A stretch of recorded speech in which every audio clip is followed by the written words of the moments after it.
Welcome to my YouTube channel chemi factor. कल हम लोगों ने आर्हेनियस एसिड्स एंड बेसिस के बारे में डिस्कस की थी और Brønsted-lorry concepts of acids and basis के बारे में डिस्कस करी थी। और आज हम लोग डिस्कस करने वाले हैं Lewis concepts of acids and bases. ठीक है, तो according to Lewis an acid is any molecule that may be ion or radical that can accept one or more electrons pair। तो लुईस के द्वारा एसिड का ये डिफिनेशन दिया गया कि एसिड वैसे मॉलिक्यूल्स को कहा जाता है that may be ion radical. ठीक है, वो क्या करते हैं, वो लोन पेयर एक्सेप्ट करते हैं। सिंपली आप कह सकते हैं कि an acid is a electron pair acceptor substance. Okay, और दूसरी डिफिनेशन भी कही जा सकती है, a substance which has vacant orbitals to accept one और more pairs of electrons can act as Lewis acids.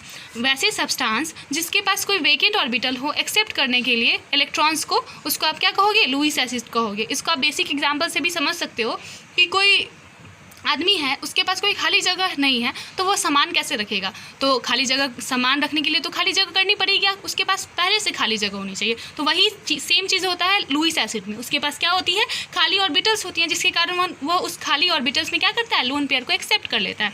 वैसे ही बेस की भी डिफिनेशन लुईस ने इस तरह दी कि a base is defined as species that can donate one और मोर इलेक्ट्रॉन पेयर्स। ठीक है, तो बेस वैसे सब्सटेंस को कहा गया कि जो क्या करते हैं, जो डोनेट करते हैं वन और मोर इलेक्ट्रॉन पेयर्स। ठीक है, और आप सिंपली इसको ऐसे भी बोल सकते हो, अ base is an electron donor substance. ठीक है, बेस क्या है, एक इलेक्ट्रॉन डोनर सब्सटेंस है। ठीक है, देयरफॉर तो एक चीज़ मैं और बता दूं कि एसिड क्या था, वो इलेक्ट्रॉन एक्सेप्ट किया था, तो उसको देने वाला भी तो कोई होना चाहिए ना। तो बेस क्या है, बेस के पास अनशेयर्ड पेयर ऑफ इलेक्ट्रॉन्स है, तो वही क्या करता है, वो unshared pair of electron base को दे देता है। तो एसिड और बेस एक दूसरे को न्यूट्रलाइज कर देते हैं, एक दूसरे से रिएक्शन करके, ये दे के इसको न्यूट्रलाइज कर देता है, ये इससे लेके इसको न्यूट्रलाइज कर देता है। ओके, सो उसी तरह से आप कह सकते हो एसिड बेस और न्यूट्रलाइजेशन रिएक्शन, इसको क्या बोलेंगे, डोनर एक्सेप्टर रिएक्शन। ठीक है, और coordinate covalent bond formation reaction.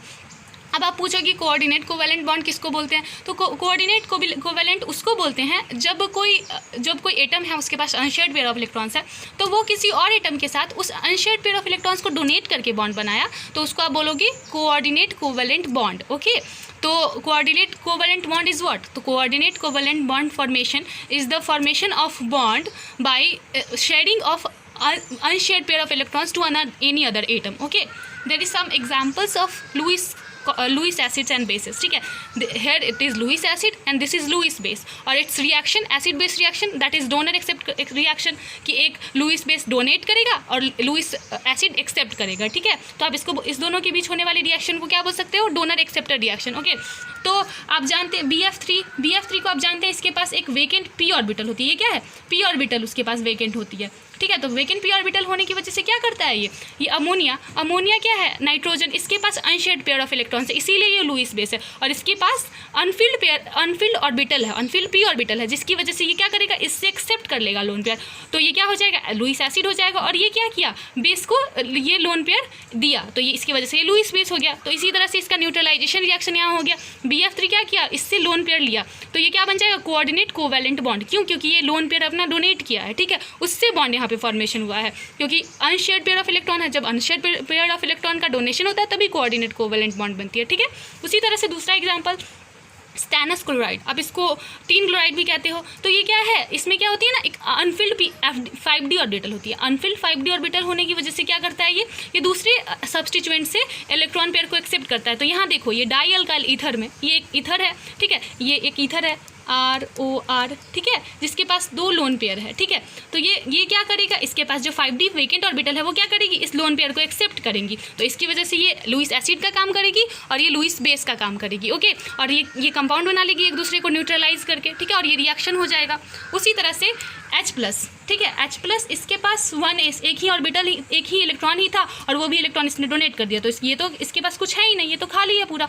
तो अमोनिया के पास इलेक्ट्रॉन है, अनशेयर्ड पेयर ऑफ इलेक्ट्रॉन्स है, तो ये क्या कर दिया, डोनेट कर दिया। तो इसी वजह से ये क्या किया, एक्सेप्ट किया इस इलेक्ट्रॉन, तो ये लुईस एसिड की तरह काम करने लगा, और ये किसकी तरह काम करने लगा, लुईस बेस की तरह काम करने लगा। और ये दोनों एक दूसरे से रिएक्शन करके एक दूसरे को न्यूट्रलाइज किए, और न्यूट्रलाइज करने के बाद ये रिएक्शन NH4+ बन गया। क्यों, क्योंकि नाइट्रोजन ने क्या किया, एक डोनेट किया, अपना इलेक्ट्रॉन डोनेट कर दिया, तो ये प्लस इस पे चार्ज आ जाएगा। क्यों, क्योंकि उसने अपना इलेक्ट्रॉन डोनेट कर दिया, तो यहाँ पे प्लस चार्ज लिखा गया, और हाइड्रोजन तो सेटिस्फाई हो गया, क्योंकि इसके पास तो अपनी पूरी डुप्लेट पूरी हो गई। ठीक है, तो इसी तरह से ये न्यूट्रलाइजेशन रिएक्शन हो जाएगी। उसी तरह से FeCl3, हमारे FeCl3 के पास क्या होती है, 4 अनपेयर्ड इलेक्ट्रॉन होती है और एक शेयर्ड पेयर ऑफ इलेक्ट्रॉन्स होती है। तो ये क्या करती है ना, तो 4 अनपेयर्ड इलेक्ट्रॉन की वजह से क्या की, इसने 3 अनपेयर्ड इलेक्ट्रॉन से रिएक्ट कर लिया पहले तो क्लोरीन, तो ये FeCl3 बना लिया। अब इसके पास एक अनपेयर्ड इलेक्ट्रॉन रहा, तो जब कोई कंपाउंड के पास एक अनपेयर्ड इलेक्ट्रॉन रहेगा तो वो किसकी तरह रिएक्ट करेगा, वो रिएक्ट करेगा फ्री रेडिकल की तरह। तो अब ये एक अनपेयर्ड इलेक्ट्रॉन इस पर बाकी है, तो ये चाहेगा कि कोई स्पीशीज आके उसको एक इलेक्ट्रॉन दे दे, तो Cl- एक इलेक्ट्रॉन इसको आके दिया, तो ये क्या बना लिया, FeCl4- और एक दूसरे को स्टेबलाइज करके न्यूट्रलाइज हो गया और एक अच्छा प्रोडक्ट बना दिया। उसी तरह से SO3 के पास भी वेकेंट ऑर्बिटल्स हैं, जिसकी वेकेंट ऑर्बिटल इसकी वजह से क्या किया, ऑक्सीजन 2- से 2 इलेक्ट्रॉन को ले लिया और SO4 2- सल्फेट आयन बना दिया।